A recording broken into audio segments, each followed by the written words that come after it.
성경 보존의 역사와 교리에 대해서 두 번째 시간에서는 원본, 사본, 번역본의 관계에 대해서 알아보고자 합니다.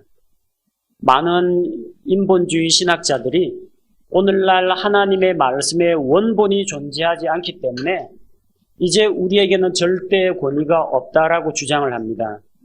하나님께서 자신의 말씀을 보존하지 못하셨다. 왜? 원본이 다 소실되었기 때문이다. 그렇게 주장을 하는데, 원본은 무엇이고 또 사본은 무엇이고 번역본은 무엇인지 살펴보고자 합니다.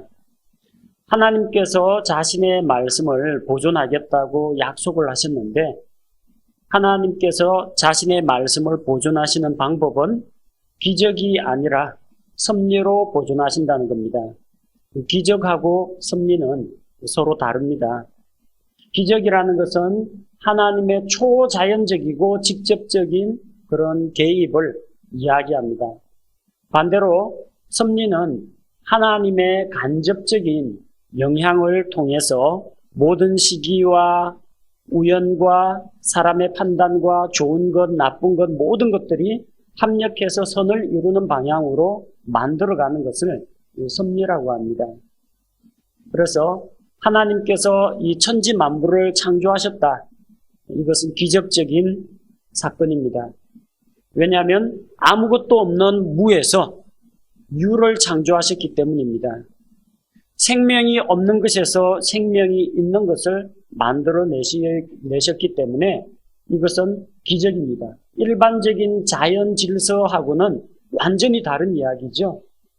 하지만 하나님께서 매일매일 기적을 일으켜가지고 하늘에 있는 해와 달과 별과 계절의 변화와 바람과 이런 것들을 주관하시지는 않는다는 겁니다. 한번 기적적인 창조를 통해서 만들어 놓으신 다음에 그 다음부터는 이 우주 만물을 다스리시고 운행하시고 관리하시는 것은 그분의 섭리 가운데서 이루어지도록 하신다는 겁니다. 여러분 일상생활 가운데에서 날마다 기적적인 삶을 삽니까? 아침에 늦었다. 교회까지 가야 되는데 지각할 것 같다. 하나님께서 붙잡아다가 교회 앞마당에다 내려놓고 이런 식으로 사람을 다루고 관리하지 않습니다. 하나님께서는 그런 어려운 상황이 이제 닥치게 되면은 다른 교통수단을 예비해 주신다거나 아니면은 그 전날 일찍 준비를 하게 하신다거나 우리에게 있는 여러 가지 자원이나 환경을 유효적절하게 사용하도록 하시지 우리의 기도를 들으시고 공간 이동을 시킨다거나 또 우리가 뭐 잘못 먹어가지고 병이 났으면은 의사의 적당한 치료를 받아가지고 병을 고칠 생각을 해야지 아무런 치료 같은 것들은 다 거부해버리고 하나님께서 살려주시면은 살고 죽이시려면 죽이십시오. 이런 자세로 아무런 노력도 행하지 않고 순전히 기적이나 이런 것만을 의지하는 것은 원하지 않으신다는 겁니다. 창조는 기적이지만 그것을 다스리시고 주관하는 과정은 하나님의 섭리로 이루어진다는 겁니다. 예수 그리스도의 십자가의 죽음은 하나님의 섭리 가운데서 일어났습니다. 당시 예수님의 인기가 올라가고 추종하는 사람들이 많아지고 또 여기에 대해서 이스라엘의 종교 지도자들이 위기의식을 느끼고 제자들 가운데서는 예수님이 정말 메시아가 맞는지 의심하는 자들도 생겨나고 또 로마 총독 입장에서는 정말 이 사람이 유대인의 왕이 되어가지고 카이사르 황제를 반역하면은 큰일을 나겠다 싶어가지고 어쩔 수 없이 그렇게 사형 선고를 할 수밖에 없는 그런 상황이 되었습니다. 이런 모든 것들이 합력해서 예수님이 십자가에 못 박히게 된 것입니다. 반면 예수님의 부활은 어느 누구의 도움도 없이 하나님의 초자연적인 기적을 통해서 부활하신 겁니다. 한 생명이 죽어서 영과 혼과 몸이 전부 다 분리되었으면 죽은 겁니다. 죽어 있는 것이 저절로 살아나는 법은 없습니다. 그러나 하나님께서는 이 죽은 것이 다시 살아나도록 초자연적인 능력으로 예수 그리스도를 죽은 자 가운데에서 사흘 만에 다시 일으키셨습니다. 그래서 예수님의 부활이 기적이라고 하면 예수님의 죽음은 하나님의 섭리 가운데서 일어난 것입니다. 하나님께서 사람과 이야기를 하시고 하나님이 그 당시 이스라엘 사람들에게는 히브리어로 이야기를 하시고 신약시대 사도들에게는 그리스어로 말씀을 주시는 것. 전능하신 하나님께서 사람에게 사람의 언어로 자신의 말씀을 주시는 것. 이거는 초자연적인 기적입니다. 그러나 하나님의 말씀이 역사와 시대를 거쳐서 내려오는 가운데 훼손되지 않고 흠없이 보존되도록 하신 것은 하나님의 섭리 가운데에서 일어난 것이라는 겁니다. 성경 보존은 하나님의 섭리 가운데서 일어났습니다. 기적에 의한 보존이 아닙니다. 만약 성경 말씀이 기적에 따라서 보존이 된다고 하면 이 성경 두루마리 성경이나 파피루스가 닳지 않아야 합니다. 그러나 양피지에 기록된 이 먹으로 쓴 글씨는 시간이 지나면 퇴색하고 발해가지고 글씨가 흐릿해집니다. 오래되면 잉크가 날아가는 게 자연의 이치입니다. 파피루스는 이게 갈대풀 그것을 개가지고 말려서 만든 겁니다. 갈대풀로 만든 얇은 종이기 때문에 자꾸 넘기다 보면 이게 다 부스러기가 나가지고 부서지기 마련입니다. 오늘날 이런 우리가 사용한 이 종이보다도 내구성이 훨씬 떨어집니다. 근데 만약에 하나님께서 기적을 통해서 보존하신다면 성경 두루마리가 닳지 않아야 합니다. 찢어져야 합니다. 이 성경을 기적으로 보존하신다라고 하면 이 성경을 불 속에 넣어도 성경이 타지가 않아야 됩니다. 그러나 정상적인 자연 법칙은 이 종이나 가죽 같은 게 불에 들어가면 타는 게 정상이라는 거예요. 그래서 하나님께서는 그런 기적을 통해서 성경을 보존하지 않으셨습니다. 사용하다 보면 성경은 닳고 낡고 글씨가 지워지거나 흐릿해진다는 겁니다. 그럼 흐릿해지면은 다시 다른 매체에다가 옮겨 적도록 하셨습니다. 성경을 훼손하고자 하는 그런 사람들이 있었습니다. 성경 말씀을 찢어버리고 중세 로마 가톨릭 시대에는 성경 말씀을 불에 태우는 그런 사례들이 있었습니다. 하지만 그런 가운데에서 하나님께서는 자신의 말씀을 끝까지 지켜내셨습니다. 성경을 훼손하고자 하는 그런 자들이 있는데 누군가 성경을 불사르려고 하면 이 문서를 불살라라 그러면은 하나님께서 그런 사람에게 벼락 한 대씩 딱 내려가지고 직사시키면은 아마 사람들이 잠잠해질 겁니다. 이 문서 건드렸다가는 천벌을 받는다. 그래서 주저주저하고 성경 불태우기를 꺼렸겠죠. 하지만 하나님은 그런 기적적인 방법으로 성경의 훼손이나 변질을 막으신 것이 아니라 섭리 가운데에서 그 말씀을 보존하셨다는 겁니다. 섭리에 대한 보존은 무엇을 말하느냐? 하나님께서 모든 시기와 환경과 우연과 사람들의 행동을 모두 사용하셨다는 겁니다. 하나님의 섭리 가운데 이 성경 말씀은 보존이 되어 있습니다. 모세가 이스라엘 사람들 노예 민족인 이집트의 노예가 된 이스라엘 민족 그 가운데 있었더라면 아마도 채찍질 당하면서 돌 나르고 무거운 짐을 지고 이런 일만 했었더라면 이스라엘의 지도자가 되거나 성경을 기록하기가 어려웠을 겁니다. 그러나 그는 이집트의 왕궁에서 왕자들과 함께 자라면서 문학과 예술과 기하학과 천문학과 온갖 언어와 학문들을 다 배워가지고 거기에 능통한 자가 되었습니다. 그렇기 때문에 그는 지식을 갖추었습니다. 모세가 먼저 이집트 왕궁에서 살 수 있도록 한 것은 하나님의 섭리 가운데에서 일어난 일입니다. 어떻게 히브리 민족이 이집트의 왕궁에 들어가서 고등교육을 받을 수 있느냐는 겁니다. 또 이집트에는 이 문서를 기록으로 남기기 위한 방법이 이미 개발되어 있습니다. 이 파피루스라고 하는 그 나일강 강변에서 자라는 그 물풀들이 있어요. 그 파피루스 식물의 그 얇은 속껍질, 그게 종이의 재료가 됩니다. 그걸 이미 모세는 어떻게 만드는지를 다 보아왔고, 이집트에서는 그걸 이집트의 어떤 신전이나 정부 문서들은 파피루스로 기록을 합니다. 그걸 이미 다 배웠어요. 그 당시 하나님께서 이 사람들의 합리적인 이성과 이거 과학적인 지식을 통해서 필기구하고 매체하고 언어를 이미 주셨다는 겁니다. 그러니까 창세기, 출애굽기 이런 것들 기록을 할 수가 있는 겁니다. 진공 가운데에서 하늘에서부터 글자가 다 기록되어 있는 매체가 툭 떨어져 내려온 것이 아니라는 겁니다.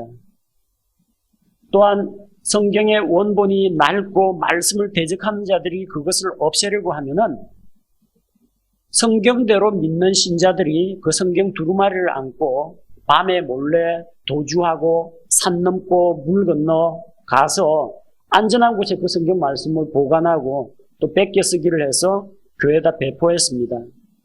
이단 사상가들이 나타나가지고 성경 본문을 고치고 훼손해가지고 뿌리면 신약교회가 이것을 읽어보고 이건 우리가 믿고 있는 신앙과 다른 것이네, 이 문서는 가짜다 해서 교회에서 채택을 안 합니다.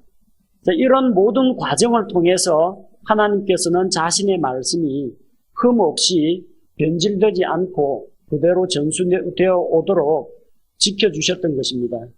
그래서 이것을 섭리에 의한 보존이라고 합니다.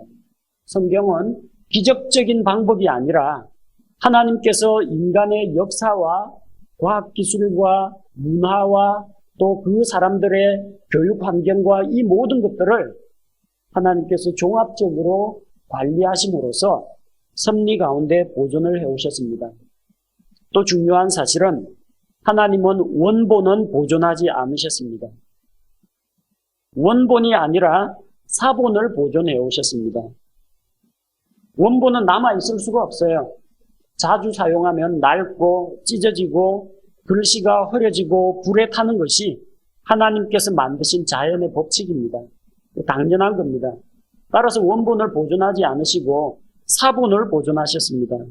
만약 원본이 남아있으면 어떤 일이 일어나느냐? 원본 남아있으면 사람들 전부 다 원본을 숭배합니다. 세상에 하나밖에 없는 책이다. 옛날에 이스라엘이 광야 생활을 할 때 그들이 하나님께 원망하고 불평할 때 하나님께서는 불뱀을 보내어 그들을 물게 하셨습니다. 그때 이스라엘 백성이 부르짖으니까 하나님께서 모세를 시켜서 노수로 뱀을 만들어 장대에 매달라고 했습니다.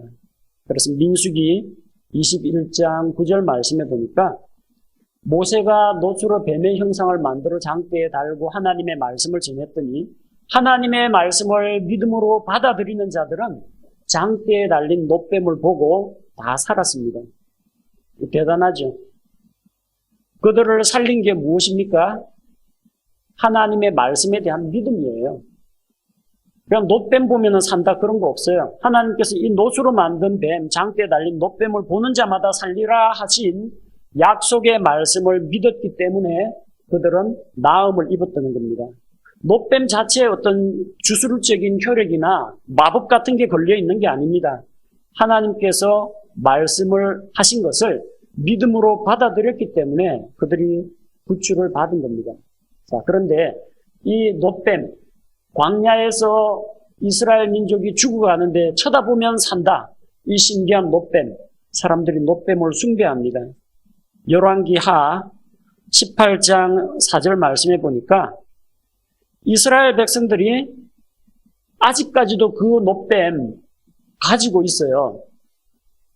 거의 이스라엘 거의 망해갈 그 무렵에 히스기야 왕 당시에 바빌론 침공을 받기 바로 직전인데 그때 이스라엘 백성들이 놋뱀을 아직도 가지고 있습니다. 열왕기하 18장 4절에 보니까 그가 산당들을 제거하고 형상들을 깨뜨리며 작은 숲들을 베어내고 모세가 만든 놋뱀을 산산조각 내니 이는 그때까지 이스라엘 자손이 그 뱀에게 분향하였기 때문이더라. 그가 이 뱀을 느우스탄이라 하였더라. 광야에서 이스라엘을 구원한 놋뱀. 이게 하나의 우상이 되어버린 거예요. 하나님께 예물을 드리고 희생 헌물을 드리고 분향을 해야 되는데 이스라엘 백성들이 그 놋뱀에 무슨 뭐가 있지 않을까? 모세가 만들었던, 모세가 하나님의 말씀을 따라 만든 놋뱀, 그걸 숭배했다는 겁니다. 그런데 히스기야가 종교개혁을 하면서 놋뱀을 산산조각 내고 느우스탄, 놋 부스러기, 놋 조각이라고 불렀습니다. 그건 그냥 놋 조각이에요. 아무것도 아닙니다. 파피루스에 기록된 사도 바울의 서신이 있다고 합시다. 이 파피루스에 기록된 요 매체가 정말 신성한 어떤 가치가 있는 게 아니고 거기에 기록되어 있는 하나님의 말씀이 가치가 있는 거지 이 최초의 자필 원본이 가치가 있는 게 아니라는 겁니다. 아니 그게 CD에 담기면 어떻고 칠판에 기록되면 어떻고 누가 돌에다가 새기면 어떻습니까? 매체가 중요한 게 아니라 그 하나님의 말씀이 중요하다는 겁니다. 그게 왜 가치가 있느냐? 하나님의 말씀이 빠진 단어 없이 흠없이 기록되어 있으면 그게 가치가 있는 겁니다.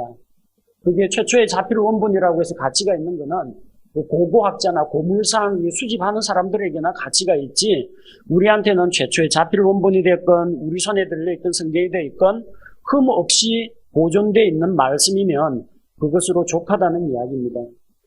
만약에 자필 원본이 남아있으면요 사람들은 수많은 사본들 상대 안 하려고 할 겁니다. 원본 보겠다고 합니다. 원본. 식당을 가더라도 원조 식당이 어디냐 그거 찾아갑니다. 호두과자 사더라도 여기서 원조 호두과자 집이 어디냐 그거 따집니다. 어디가 진짜 집이냐. 그런데 원본이 남아있으면은 원본 좋아하는 원조 좋아하는 사람들은 사본들은 다 팽개치고 영어로 된 거 다 팽개치고 우리말로 된 거 다 팽개치고 원어 성경 거기에 다 매달리게 된다는 겁니다. 근데 만약 하나님께서 사본을 보존하지 않으시고 원본을 보존하신다. 그러면 하나님이 성경을 몇 부 보존하시는 거예요? 원본 한 부만 보존하시는 겁니다. 사본은 보존이 안 됩니다. 원본만 보존이 됩니다. 그럼 세상에는 보존된 성경이 한 부밖에 없어요. 세계 인구가 얼만데 그 한 부가 모든 사람들의 영적인 필요를 채워줄 수 있느냐는 겁니다. 전도하려면 적어도 성경책 한 권을 들고 다녀야 되는데 세상에 성경이 한 권밖에 없다. 원본 성경이 하나밖에 없다. 사본은 보존된 게 없다. 번역본 보존된 게 없다. 그 한 부를 어떻게 구합니까? 줄을 서서 봐도 우리 차례까지 돌아오질 않습니다.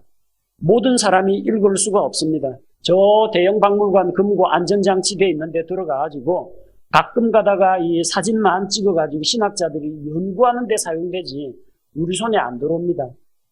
그럼 우리 손에는 성경책이 없고 그걸 보고 온 사람들이 들려주는 이야기에 의존할 수밖에 없다는 겁니다. 이건 옳은 방법이 아니라는 거죠. 전 세계 모든 시대의 모든 사람들에게 자신의 진리를 계시해 주시려면은 원본 한 부를 보존하실 것이 아니라 수많은 사본들을 보존하시고 그 사본들이 각 지역교회에 퍼져나가고 또 다음 세대에 전수될 수 있도록 하셔야 한다는 겁니다.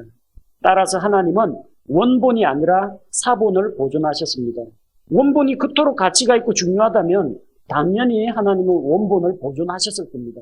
그런데 하나님의 원본은 보존 안 하시고 사본을 보존하셨다는 것은 무엇을 말합니까? 이 진리를 널리 복사해가지고 퍼뜨리고 종이에 담든지 편지지에 쓰든지 CD로 찍든지 해서 어쨌든 더 많은 사람에게 다음 세대에까지 이 진리를 전파하라는 뜻입니다. 기념품으로 박물관에 소장해 놓으라는 이야기가 아닙니다. 자, 그럼 원본과 사본과 번역본 사이에는 어떤 관계가 있느냐? 자, 원본이라는 것은 하나님께서 영감으로 주신 그 말씀을 최초의 기록자들이 자필로 쓴 문서를 원본이라고 합니다. 하나님께서 천지 창조에 대한 이야기를 모세에게 들려주시면서 모세에게 기록하게 하실 때 하나님께서 십계명에 대해서 이야기하고 이스라엘의 율법에 대해서 이야기하면서 그걸 기록하라고 모세에게 하셨을 때 모세가 하나님의 입에서 직접 나온 그 말씀을 최초로 받아 적은 그 문서가 자필 원본입니다. 이 자필 원본은 역사상 단 한 차례 기록되었습니다. 그리고 그 당시에 오직 단 한 부만 존재했습니다. 하지만 현재는 최초의 자필 원본은 존재하지가 않습니다. 인본주의 신학자들은 현재 자필 원본이라는 게 존재하지 않기 때문에 이 세상에는 완전한 하나님의 말씀이 없다라고 주장합니다. 왜냐하면 그들은 하나님께서 성경 말씀을 보존하신다는 약속을 믿지 않기 때문입니다. 그들에게는 완전한 하나님의 말씀이 없습니다. 완전한 하나님의 말씀이 없기 때문에 절대 권위도 없습니다. 만약에 완전한 하나님의 말씀이 있다면 그들 자신도 목회자도 신학자도 전부 그 말씀 앞에는 무릎을 꿇고 고개를 숙여야 합니다. 그런데 신학자들이 무엇든지 자기 머리 위에 두는 것을 인정을 안 하는 겁니다. 말씀이 절대적인 말씀이 있다면 자기도 함부로 말 못하고 말씀의 권위에 복종해야 되기 때문에 그 권위를 부정하는 겁니다. 신학자들은 하나님은 능력이 없어서 자신의 말씀을 보존하지 못하셨다고 합니다. 그래서 오늘날 성경은 불완전하다고 합니다. 오늘날 수많은 현대 역본들이 나와 있지만 이거 역시 언제 바뀔지 모른다는 겁니다. 새로운 고고학의 발굴로 새로운 사본이 나오거나 신학자들이 연구해가지고 옛날에는 사본들 여러 개, 수십 개 가운데에서 해당 본문을 여기에서 취했는데 저쪽 본문이 더 그럴싸하다고 생각되면 그걸로 바꿔버립니다. 계속 성경이 해마다 바뀐다면 안정적이고 확정된 하나님의 말씀은 없다라는 이야기입니다. 신학자들은 말씀이 불완전하기 때문에 자기들이 하나님의 말씀을 복원해 주겠다고 합니다. 원본이 없는데 복원이 어떻게 일어납니까? 무엇이 하나님의 말씀인지 그들이 어떻게 알 수가 있습니까? 결국 하나님의 말씀이다 아니다를 신학자들이 주무르고 자기들이 결정하겠다는 이야기입니다. 그래서 최종 권위는 하나님의 말씀, 보존된 말씀이 아니라 신학자들 자신이 최종 권위가 되어버린다는 이야기입니다. 이게 대단히 큰 문제입니다. 두 번째로 사본이란 원본으로부터 베껴 쓴 문서를 사본이라고 합니다. 그리고 다른 신뢰할 만한 사본으로부터 옮겨 적은 그 사본, 사본의 사본들의 사본들의 사본도 역시 사본입니다. 원본이나 신뢰할 만한 사본으로부터 정확하게 옮겨 적었다면 이것도 하나님의 말씀으로 인정됩니다. 오늘 여러분에게 이 강의록을 나눠드렸습니다. 집에서 제 컴퓨터에 작성되어 있는 것을 프린터로 한 부를 뽑아가지고 우리 형제에게 주니까 요거를 20부를 복사를 해왔어요. 나중에 갈 때 대조해 보십시오. 제가 여러분보다 뭐 특별히 많은 내용 들어가 있는 거 좋은 거 갖고 있는 게 아니고 여러분하고 똑같아요. 이거 뒤섞어 놓고 원본 어느 건지 찾아보라고 하면은 찾기 힘듭니다. 내용이 똑같은데 뭐 종이 질이 혹시 집에 있는 프린터 용지하고 여기 프린터 용지하고 조금 다를 수는 있습니다. 하지만 안에 들어있는 요 내용은 하나도 달라진 게 없다라는 이야기입니다. 원본이나 사본이나 내용이 똑같으면은 사본도 하나님의 말씀이라는 겁니다. 예수님은 원본 성경 보신 적 있을까요? 이 땅에 계실 때 직접 손으로 만져보신 적 있을까요? 없어요. 예수님도 원본이 아닌 사본을 쓰셨습니다. 하나님의 말씀이고 그분이 성경 저자인데도 그분이 인간의 몸으로 이 땅에 와 계시는 동안에는 사본 사용하셨지 원본 쓰지 않으셨습니다. 누가복음 4장 17절에 보니까 예수님께서 이 나사렛에 있는 한 회당에 들어가셨어요. 회당에 들어가면 유대인 남자는 누구든지 성경 말씀을 달라고 해서 읽을 수가 있고 사람들 앞에서 나눌 말씀이 있으면 강론을 할 수가 있습니다. 자, 그래서 거기에서 회당에서 섬기는 자에게 이야기를 했더니 이사야 대언자의 책을 줍니다.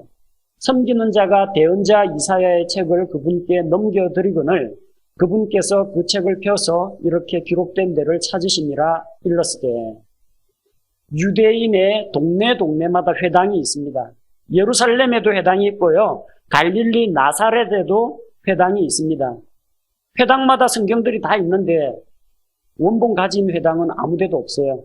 그 나사렛에 보관되어 있는 이사야의 두루마리도 벌써 오랜 세월 동안 몇백 년을 걸쳐서 흘러내려온 이사야 대언자의 글이 약 BC 760년경에 기록되는 걸로 되는데 수백 년 동안 내려오는 가운데에서 이사야 두루마리도 다 낡고 쇠하니까 후대의 서기관들이 그거 원본에서 베껴졌고 사본에서 다시 베껴졌고 한 것이 한 부가 흘러들어가지고 나사렛 회당에 보관되어 있는 겁니다. 예수님 그 사본 읽으셨습니다. 그리고 예수님께서 말씀하십니다. 오늘날 이 말씀이 너희에게 이루어졌다. 이 말씀. 오늘날 이 사본이 너희에게 이루어졌다가 아니에요. 오늘날 하나님의 이 말씀이 너희에게 실현되었다는 거예요. 예수님이 사본을 하나님의 말씀으로 인정하셨다는 겁니다. 예수님께서는 사본을 성경이라고 인정하셨습니다. 마태복음 21장 42절에 예수님께서 그들에게 이르시되 너희가 성경 기록들에서 건축자들이 버린 돌 바로 그 돌이 모퉁이의 머릿돌이 되었나니 이것은 주께서 행하신 것이요 우리 눈에 놀랍도다 한 말씀을 결코 읽어본 적이 없느냐. 이 말씀은 시편 118편에 나오는 구절을 예수님께서 인용하신 겁니다. 너희가 시편에서 이거 읽어본 적이 없느냐. 그런데 그 당시 사람들은 시편 두루마리 원본을 가진 사람이 아무도 없습니다. 그들은 다 사본만을 읽었습니다. 시편 118편 22절을 원본으로 읽은 사람은 없어요. 다 사본으로 읽었어요. 그런데 예수님은 너희가 성경 기록들에서 그 사본을 예수님은 성경 기록들이라고 합니다. 또 디모데후서 3장 16절은 그 성경 기록들은 바로 하나님께서 영감을 통해서 우리에게 주신 바로 그 말씀, 그것의 복사본이라는 걸 이야기하고 있습니다. 사본하고 원본은 동일한 것은 아닙니다. 매체가 다르고 각기 기록된 시점도 다를 테니까 완전히 동일한 것은 아니지만 같은 것이라고 합니다. 네, identical, 완전히 똑같은 것, 똑같은 동일체는 아닙니다. 동일 개체는 아닙니다. 그러나 같은 것이라는 겁니다. 네, 공장에서 이 자동차를 사면요, 자동차 키를 줍니다. 네, 정품 키를 줍니다. 네, 주는데, 요거는 정품 키가 아니고 복사 뜬 거네요. 자동차 최초로 나올 때 차 출고될 때 키 한 부가 나와요. 정품입니다. 오리지널입니다. 그거 가지고 문 따고 이거 원격 시동 잠그고 돌려가 시동 거는 거 다 됩니다. 그런데 이 집안에 차를 운행해야 될 사람이 여러 명인데 키 하나만 있으면 유용성, 활용성이 떨어지죠. 이 사람도 차 써야 되고 저 사람도 차 써야 되는데 열쇠 가진 사람이 없다. 그러면 차는 있는데 꼼짝 못하는 겁니다. 그래서 키를 이렇게 복제를 합니다. 열쇠집 가가지고 이거 복제 떠달라고 하면 복사해 줍니다. 복사본이에요. 이 복사본은 그거하고 동일한 물건은 아닙니다. 원본은 저기 따로 있습니다. 그런데 여기에 있는 요 톱니바퀴처럼 생긴 산과 고를 정확한 깊이로 깎아가지고 그 대고 복제를 해줍니다. 대보고 맞나 안 맞나 조금 더 튀어나온 거 있으면 줄 갖고 갈아가지고 맞춰줍니다. 이거 사본이거든요. 똑같은 기능을 합니다. 이거 갖고 문 열면 문 열어지고 요거 갖고 시동 걸면 시동 걸려집니다. 그리고 원본 키 도둑 맞았다, 잃어버렸다 걱정할 필요 없습니다. 사본 있으면 요거 갖고 또 사본에 사본을 만들어내도 자동차는 여전히 운행 가능하게 되는 겁니다. 최초에 자필 원본이 없어졌다고 해서 걱정할 필요가 없습니다. 하나님께서 사본을 우리에게 보존해 주셨고 문제는 이 키가 원본 키 그대로 베꼈느냐 아니면은 이 모양, 산과 골 모양이 다르냐. 다른 걸로 하면 당연히 안 열리죠. 그러나 정확하게 베꼈다면 원본으로부터 정확하게 옮겨서 필사를 했다면 그 사본도 하나님의 말씀이라는 이야기입니다.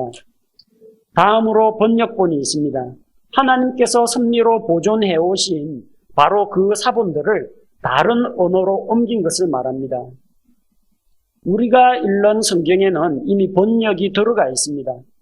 창세기 42장 23절 말씀을 보면 요셉이 통역자를 통해 그들에게 말하였으므로 그들은 그가 자기들의 말을 알아듣는 줄을 알지 못하였더라.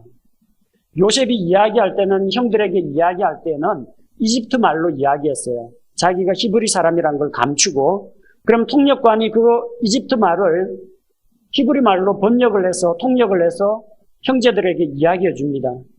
그런데 우리 구약 성경에는 성경 기록이 창세기가 이집트 말로 기록이 안 돼 있고 히브리 말로 기록되어 있습니다. 이 기록될 때 벌써 번역이 되어 있다라는 거예요. 앞서 우리가 마태복음 21장 42절에서 예수님께서 인용하신 구절은 시편 118편 22절에 나오는데 이 시편은 히브리어로 되어 있고 마태가 마태복음 21장 기록한 요 시편 말씀은 히브리어가 아니라 그리스어로 기록되어 있습니다. 그러면 히브리어 구약 성경은 하나님의 말씀 성경이고 마태가 기록한 마태복음 21장 42절에 나오는 시편 구절은 그럼 하나님의 말씀이 아니냐, 그리스어로 옮겨졌으니까 그리스어로 옮겨졌지만 이 신약 성경도 하나님의 말씀이라는 겁니다. 둘 다 하나님의 말씀이에요. 정확하게 번역이 되었기 때문에. 성경은 하나님의 말씀이 번역될 필요가 있고 번역되어야 한다고 가르치고 있습니다. 예수님께 값비싼 향유를 부은 그 여인에 대해서 예수님께서 이렇게 말씀하십니다.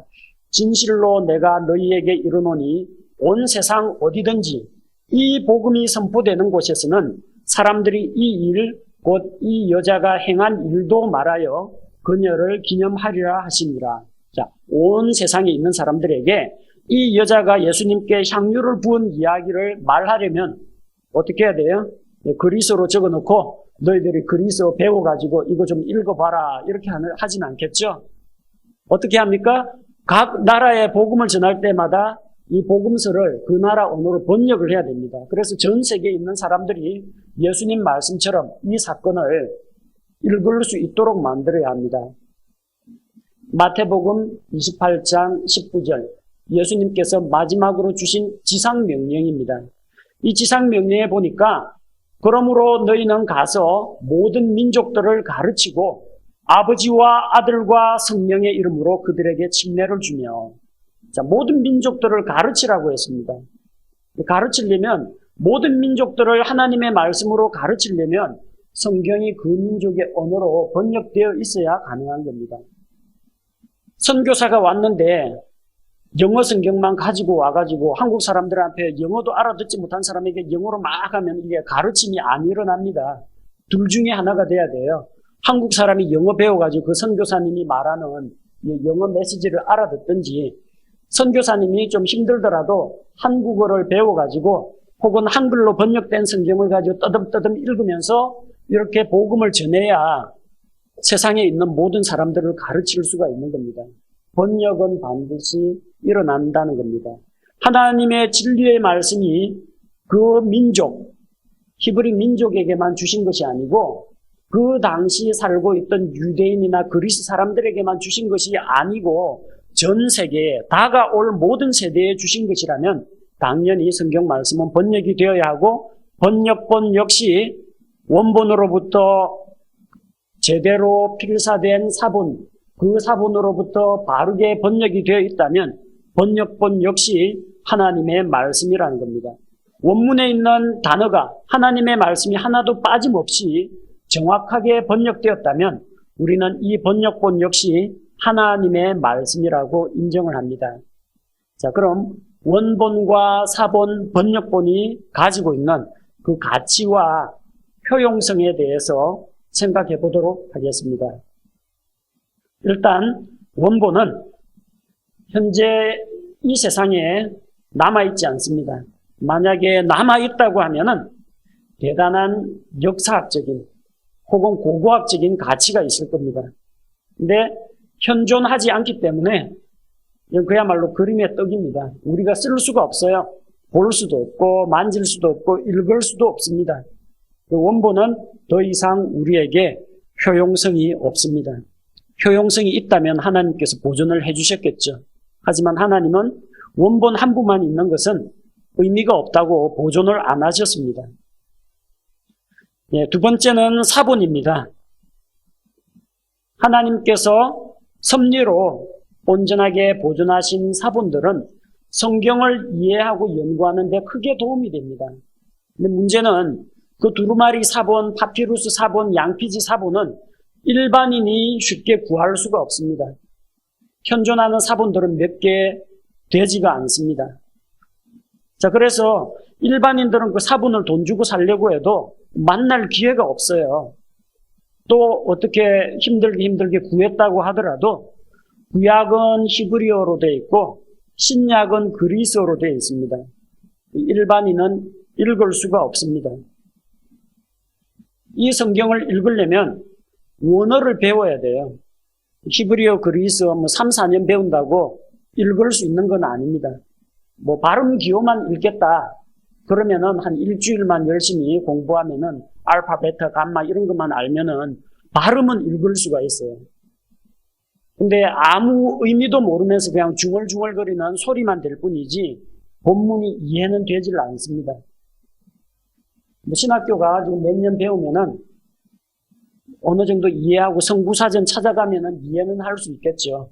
하지만 그 원어 성경 사전이라는 게 별 의미가 없는 게 21세기 신학자들이 만들어 놓은 그 단어 사전을 가지고 벌써 수백 년 전에 기록되어 있는 그 문서를 읽는다는 것은 이게 말이 되지 않습니다. 천몇백 년 이전의 그 문서를 어떻게 우리가 읽을 수가 있겠습니까? 언어가 계속 달라져요. 계속 변하기 때문에 그 당시 이 단어가 무슨 의미였는지 이런 표현이 어떻게 사용됐는지를 알아야만 할 수 있는데 지금 벌써 그 수많은 세월을 지난 언어가 현대 그리스어 학자라도 현대 그리스 사람이라고 할지라도 신약 성경을 읽으라고 하면 읽고 이해하지를 못합니다. 옛날에 제가 자취를 할 때 그 고시원 주인 아저씨가 일제시대 사람이에요. 그 일본어를 아주 잘합니다. 능숙하게 잘합니다. 근데 일요일만 되면 항상 외국어대 1호 일문학과 박사과정 그 학생이 와가지고 그분한테서 일본말로 이야기를 하면서 단어의 뜻을 배웁니다. 현대 일본어 단어 사전에는 그 단어가 변질이 되어 있기 때문에 원래 그게 옛날에 1920년대, 30년대에는 무슨 의미로 사용됐는지를 알지 못하는 거예요. 일본 사람들은 계속해서 한 세대가 가고 또 문법이 바뀌고 단어가 바뀌기 때문에 지금 완전히 다른 언어가 되어 있는데 이분은 일본에 건너간 적이 없어요. 일제시대 끝나고 살아있는 언어 화석 박물관이 되어 있는 거예요. 이분만 자꾸 말을 시켜가지고 해보면은 그 시대에 요 일본어 단어가 뭔지가 나온다라는 거예요. 우리나라 옛날 그 고대 그 중세, 국어 이런 흔적을 찾으려면은 저기 사할린 같은 데 가가지고 아니면 저 하와이에 사탕수수 농장했던 그분의 후손을 만나야만 옛날 우리 근대 언어 말고 현대 국어 말고 중세나 근대 국어의 흔적을 찾을 수가 있을 겁니다. 지금 원어 공부한다는 건 별 의미가 없어요. 다행히 킹 제임스 성경이 사용되던 그 시절에 킹 제임스 성경 번역자들은 히브리어하고 그리스어 갖고 일기 쓰고 편지 쓰고 하던 사람들이에요. 일상생활에서 사용을 했다는 겁니다. 그 당시에는 그게 사어가 아니었고 요 단어가 무엇을 의미하고 요 표현이 어떤 경우에 사용되는지 이 번역자들은 다 알고 있었다는 겁니다. 그렇기 때문에 현대 원어학자들보다도 그 당시에 킹 제임스 성경 번역자들이 더 우수하다는 겁니다. 더 정확하게 성경 말씀을 번역할 수 있다는 겁니다. 번역본은 우리가 쉽게 구할 수 있습니다. 시중에서 우리가 서점에서 얼마든지 살 수가 있고 더군다나 우리말로 되어 있기 때문에 예배드리고 성경 공부하고 복음 전도할 때 바로 이 성경을 사용할 수가 있는 겁니다.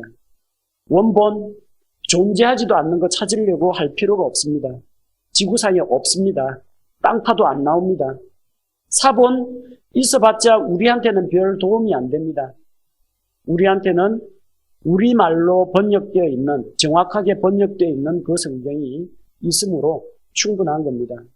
하나님께서 원본에서 사본이 나오는 그 과정을 주관하시고 섭리로 사본을 보존을 하셨다면 자신의 말씀이 흠 없이 또 다른 언어로 번역되는 과정에서도 하나님이 직접적인 어떤 계시를 통해서 영감을 주시지는 않았지만 그 과정을 섭리하시고 주관하셔서 그 말씀이 흠없이 보존되도록 해주셨다라는 것을 우리가 믿고 있습니다.